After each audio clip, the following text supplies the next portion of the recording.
नमस्कार news x और India news के दर्शकों को। मैं ऋषभ गुलाटी और मेरे साथ आज द संडे गार्डियन की ऐश्वर्या शर्मा और राणा यशवंत। आज इस विशेष और विशिष्ट कार्यक्रम में हम गर्व से स्वागत करना चाहते हैं एक दिग्गज राष्ट्र सेवक और वर्तमान अमृतकाल के भारत के प्रधानमंत्री आदरणीय श्री नरेंद्र मोदी जी को।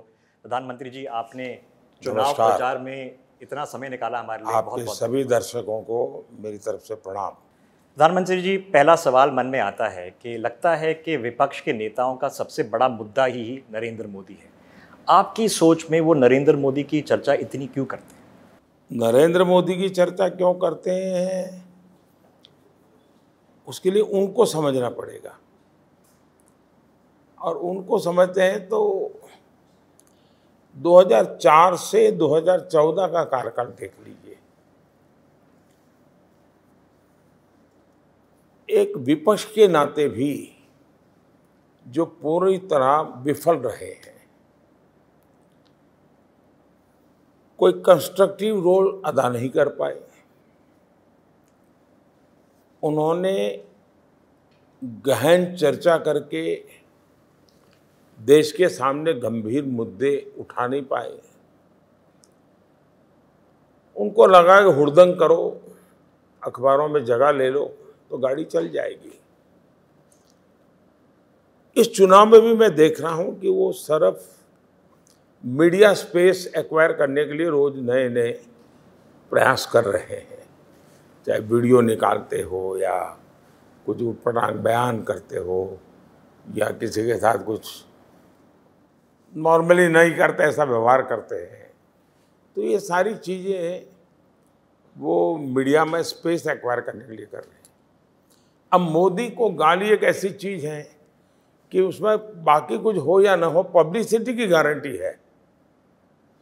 कोई छोटा सा भी नेता अगर मोदी को गाली देगा तो आधे घंटे एक घंटे के लिए तो टीवी में उसको जगह मिल जाएगी। तो हो सकता है कि मोदी उनके लिए सीढ़ी का काम करता हो। प्रधानमंत्री जी, इंडी अलायंस संपत्ति रीडिस्ट्रीब्यूशन की बात कर रही है। आपको क्या लगता है ये मुमकिन है, और जो ये देश के जो मतदाता हैं ऐसी प्लान से प्रभावित होंगे? इसको टुकड़ों में नहीं देखना चाहिए, उनकी पूरी थॉट प्रोसेस के साथ जोड़ करके देखना चाहिए। जब उनका मैनिफेस्टो आया तब मैंने कहा था कि मैनिफेस्टो पूरी तरह मुस्लिम लीग की छाप है उस पर। डॉक्टर मनमोहन सिंह जी का बयान था और जिस मीटिंग में मैं मौजूद था उसमें उन्होंने कहा था कि भारत की संपत्ति पर पहला अधिकार मुसलमानों का है।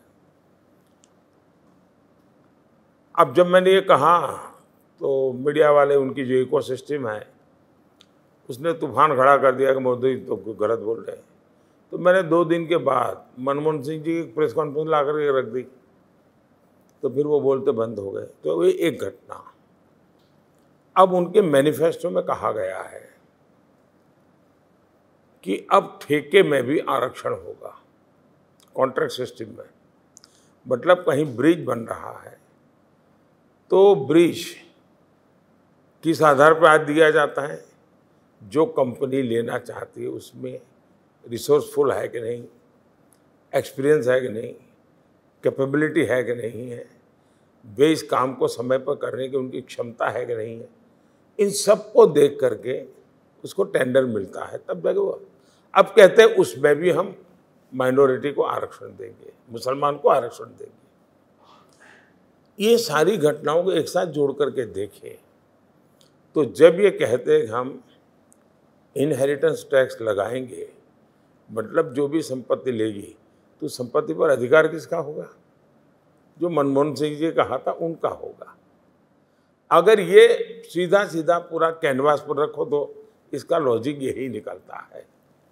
ये देश कैसे स्वीकार करेगा? दूसरा, क्या दुनिया के किसी डेवलपिंग कंट्री ने इस प्रकार का पागलपन किया है क्या? आज तो भारत को मेहनत करके अपनी समस्याओं से बाहर निकलने की ज़रूरत है।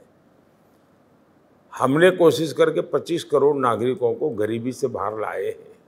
हमें ये कोशिश करनी चाहिए। पहले जहाँ सैकड़ों स्टार्टअप्स थे, आज 1.25 लाख से ज़्यादा स्टार्टअप्स हैं, यूनिकॉर्न्स हैं। आपको समाज में ताकत बढ़े उस दिशा में जाना चाहिए और वही एक सही परिणाम है। प्रधानमंत्री जी, अयोध्या में राम मंदिर बना, रामलला की प्राण प्रतिष्ठा हुई, देश में शांति और सौहार्द का माहौल रहा।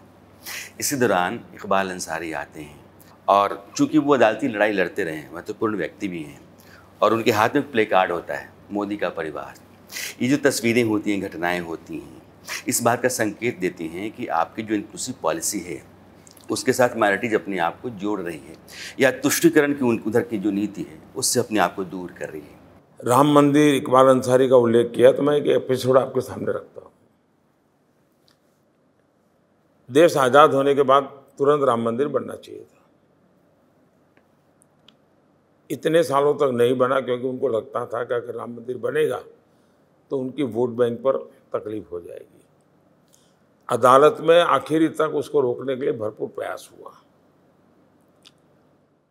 और ये फैक्ट्स है कि कांग्रेस ने ही इसमें रुकावटें डाली जी। उसके बावजूद भी राम मंदिर का जब कोर्ट का जजमेंट आ गया, सुप्रीम कोर्ट ने एक ट्रस्ट बनाया।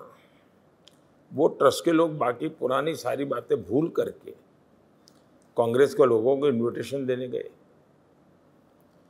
उन्होंने इस इनविटेशन को ठुकरा दिया। वे लोग इकबाल अंसारी पास के गए इनविटेशन देने के लिए। और मज़ा ये है कि जो जीवन भर बाबरी मस्जिद का केस लड़ा था, वो इकबाल अंसारी सुप्रीम कोर्ट के वर्डिक्ट का सम्मान करते हुए शिलान्यास में भी आए और उद्घाटन में भी आए। तो इकबाल अंसारी की जहाँ तक बात करते हैं इस संदर्भ में, अगर आप इसमें से सेकुलरिज्म की चर्चा करना चाहते हैं तो मेरा गंभीर आरोप है कि बहुत ही सोची समझी चाल के तहत गत 75 साल से देश में एक झूठा नैरेटिव गढ़ा गया है। हमारे जन्म से भी पहले गढ़ा गया है। कभी सरदार पटेल को उसका शिकार बनाया गया था और अब शायद चलते चलते जो भी आएगा, आज मेरी बारी है, कल कुछ दूसरे की। ये जोर जोर से सेकुलरिज्म क्यों चिल्लाते हैं? इसलिए चिल्लाते हैं कि उनको जो उनकी कम्युनल एक्टिविटी है उससे दुनिया का वो ध्यान हटाना चाहते हैं। और वो चोर इसलिए कह रहे हैं कि चोरी खुद ने की है, लेकिन चोर उधर तो लोग उधर भागेंगे। ये उनका खेल चला है। मैंने उनको सामने से ही पकड़ा है कि आप ही कम्युनल हो। भारत का संविधान आपको सांप्रदायिक तौर तरीके के लिए अनुमति नहीं देता है। और मैंने ऐसे सैकड़ों उदाहरण निकाले हैं। और जैसा मैंने अभी थोड़ी देर पहले कहा कि उन्होंने मुसलमानों को संपत्ति का कहा था, तो मैं उनको पूरी तरह एक्सपोज कर रहा हूँ। लेकिन उनके जो नैरेटिव बनाने वाले हैं, वे उनकी बात को छुपा देते हैं और मेरे मुंह से मुसलमान शब्द निकला तो वो कम्युनल। मैं उन कम्युनल पॉलिटिकल पार्टीज के लिए बोल रहा हूँ जिन्होंने सेकुलरिज्म का नकाब पहन करके गौर सांप्रदायिकता की है, गौर सांप्रदायिकता की है। और इन लोगों में 3 चीज़ें कॉमन नजर आती मुझे। एक, ये गौर सांप्रदायिक है, ये लोग गौर जातिवादी हैं, ये लोग गौर परिवारवादी हैं। ये 3 चीजें इतनी भरी पड़ी है इनके अंदर, तो इसमें से बाहर नहीं निकल सकते। प्रधानमंत्री जी, आपने भी आंकड़ा बताया कि अब 25 करोड़ देशवासी गरीबी की रेखा से ऊपर उठ चुके हैं। इसके दौरान जो 80 करोड़ लोगों को अन्न जा रहा है, इसकी ज़रूरत अभी भी पड़ रही है, आगे भी पड़ेगी। आपका क्या ऐलान है आगे जाने का? मनमोहन सिंह जी जब प्रधानमंत्री थे और टीवी खबरों में आता रहता था कि कहीं अनाज भीग रहा है, कहीं अनाज सड़ रहा है। तो सुप्रीम कोर्ट ने भारत सरकार को कहा कि आप ये अनाज गरीबों को बांटते क्यों नहीं हो? तो मनमोहन सिंह जी ने, उस समय के प्रधानमंत्री ने, ऑन रिकॉर्ड कहा है कि हम ये बांट नहीं सकते हैं, ये हमारे लिए असंभव इतना सारा करना। खैर उनकी सोच का परिणाम मेरे सामने था। मैंने कोरोना के समय देखा, मेरा पहला काम है गरीब के घर का चूल्हा जलते रहना चाहिए। तो मैंने इस बात को शुरू किया। मैंने नेक्स्ट 5 ईयर के लिए भी कहा, इसलिए कि जो गरीबी से बाहर निकलता है उसके जीवन में, जैसे आप अस्पताल से घर आए, इन्हें भी आपको अब ट्रीटमेंट हो चुकी है आपकी, लेकिन प्रिकॉशन जरूरी है। आपको बताता है डॉक्टर कि भाई घर जाने के बाद जरा इतना रेस्ट करना, ये मत खाना, वो मत खाना, ये संभालना। क्यों? बीमारी को तो एड्रेस किया है, क्योंकि कुछ भी अगर थोड़ा सा भी करोगे तो फिर से उस हालत में चले जाओगे। इसलिए गरीब जब गरीबी से बाहर निकलता है तब उसको सबसे ज़्यादा हैंड होल्डिंग की ज़रूरत होती है। किसी भी हालत में वो वापस नहीं जाना चाहिए। एक बार बाहर आ जाए, मजबूती के साथ खड़ा रहे।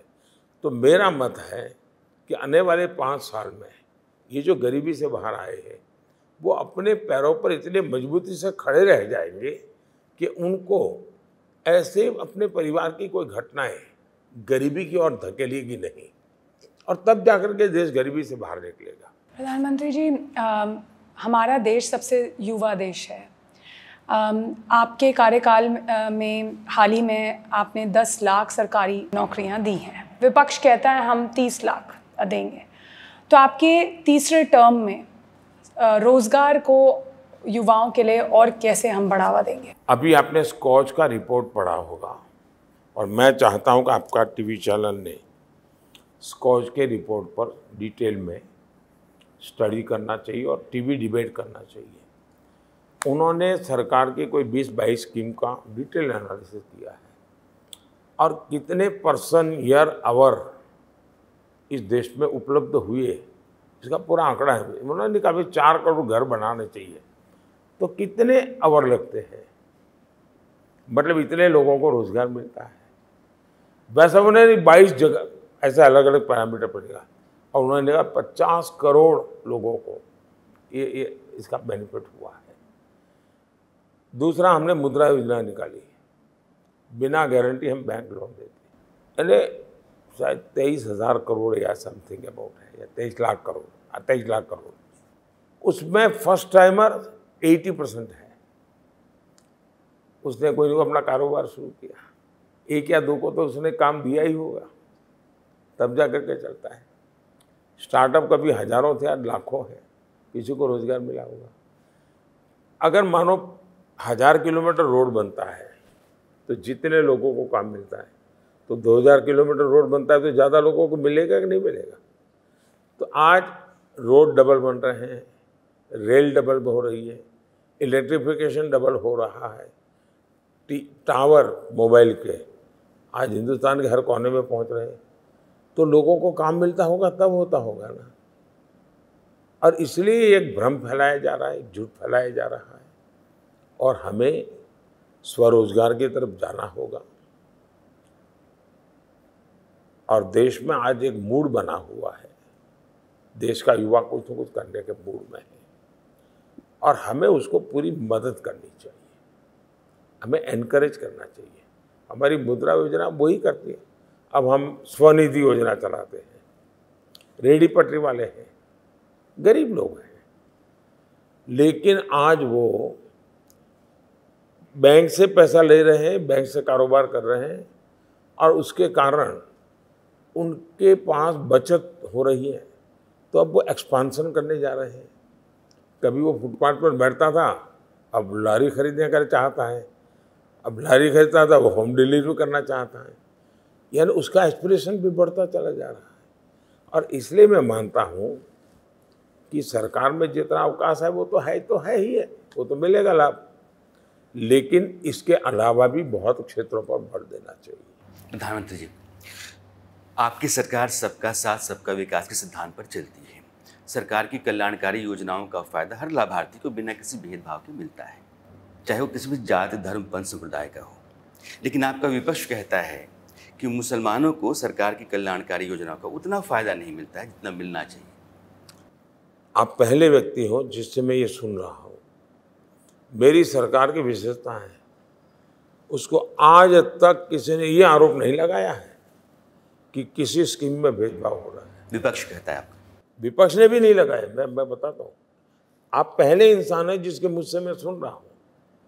मैंने अब तक किसी से ये नहीं सुना है, क्योंकि सबको पता है कि मेरे यहाँ, और मुसलमान खुद कहते हैं कि भाई हमें तो सारे लाभ मिल रहे हैं सब मेरे। इसका कारण है मेरे दो सिद्धांत हैं। एक 100% सैचुरेशन। अगर मान लीजिए गरीब को घर देना है तो भाई टुकड़ों में मत करो, 100% सोचो। जब 100% होता है तो फिर भेदभाव कहाँ आता है भाई। मुझे गैस कनेक्शन देना है तो मैं कहता हूँ 100%। शौचालय बनाना है 100%। नल से जल देना है 100%। हाँ, किसी को जनवरी में मिलेगा, किसी को अप्रैल में मिलेगा, किसी को नवंबर में मिलेगा, लेकिन योजना सबके लिए होगी 100%। और मैं मानता हूँ सेकुलरिज्म सच्चा इसी में है कि आप 100% करते हैं। सामाजिक न्याय सच्चा इसमें है कि आप 100% करते हैं। तो मेरा तो मिशन ही 100% का है, सैचुरेशन का है। तो ये आरोप वैसे किसी ने किया नहीं, कोई किसी में हिम्मत नहीं है। मैं गुजरात में भी रह कर के आया हूँ, इस विषय में मुझ पर कोई आरोप नहीं लगा सकता। प्रधानमंत्री जी, आपने हमारे लिए समय निकाला और आपने मन की बात रखी, उसके लिए बहुत बहुत धन्यवाद। और आगे चुनाव के लिए बहुत बहुत धन्यवाद। Best of luck. मैं इतनी दौड़ धूप के बीच में भी नहीं सर, आप लगातार भागते रहते हैं। अब ये तो आपके वश की बात है कि सुबह से लेकर रात तक हम लोग देखते रहते हैं। आज आपकी रैली सुबह 8 बजे हुई है, इतनी शानदार। सुबह आज मैं गया 6 बजे जगन्नाथपुरी दर्शन करने के लिए। सर, ये जो रोड शोज होते हैं, आया हूँ, तिरुवनंतपुरम में हो, काशी में हो, पुरी में हो, ये जो जन सैलाब होता है, ये दीवानगी की हद से आगे जा करके आपको पसंद करता है। आप देखते तो होंगे तस्वीरें, तो अंदर अनुभव भी करते होंगे। ऐसा है कि मैं अनुभव ये करता हूँ कि मेरी जिम्मेवारी बढ़ रही है।